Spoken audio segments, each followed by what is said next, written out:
before kami pumasok sa next performance namin, gusto ko lang magsalita, kahit kakaunti. I just wanna tell you guys that, you know, nasa tour kami for almost half a year na. And alam nating lahat na sobrang daming nangyayari sa Pilipinas ngayon. And I just want to let all the people know here, at sa kung sino man makakapanood na ito sa social media back in the Philippines, I hope they know and feel na sumusuporta kami kahit wala kami doon. Mahal namin ang Pilipinas. You know, alam ng lahat yan. And I know that you guys love Philippines as well. With all your heart, with all your soul. So yeah, gusto ko lang malaman ninyo lahat yan. And sa lahat ng tao na nanonood ngayon. And also, hindi lang bilang isang Pilipino, as an artist na din, ang pagtungtong at pagpe-perform sa entablado ay ang paraan namin ng pagprotesta. Wala man kami sa kalsada sa mga panahon o araw na nangyari yon, pero buong-buo ang suporta namin para sa lahat ng lumalaban, para sa lahat ng sumisigaw, para sa lahat ng sumisigaw ng hustisya, sa korupsyon at pagnanakaw sa kabayan.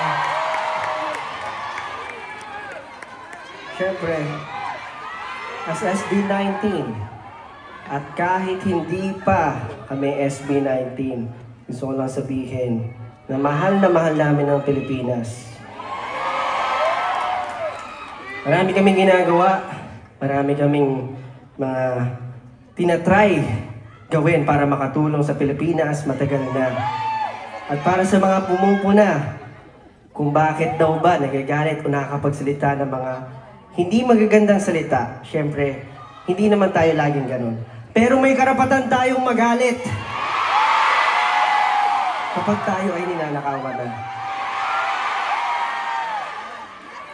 Gusto ko lang sabihin, magkakaiba man kayo ng paniniwala, magkakaiba kayo ng, syempre, na sinusuportahan. Kahit sino pa yan, basta magnanakaw, may karapatan tayong magalit. Dahil tayo ang isa sa mga tumutulong sa Pilipinas. So, hindi nila pwedeng abusuhin ang kanilang kapangyarihan. Sa lahat po ng nangyayari ngayon sa Pilipinas, imposible na hindi pa ito natin nakikita. No? Harap-harapan na po tayong niloloko and oras na po para mamulat. Hindi na pwedeng hayaan na lang yan, mauulit lang din yan. Marami po tayong pwedeng gawin and kahit ano pa po yan, kahit hindi pa yan nakikita or naririnig, basta para po sa bayan natin, sana po gawin natin. Itong susunod na aalihin namin, this was originally composed by Ben and Ben. Siyempre po bilang isang Pilipino, hindi dapat talaga tayo manahimik, lalo na kapag nakakalipas na tayo. So itong next song namin, inaalay namin para sa mga pinipilit patahimikin ng mga boses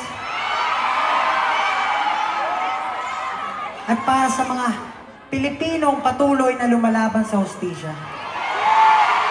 So kung alam niyo po yung mga salita, sabay-sabay natin. This is the Pangalan.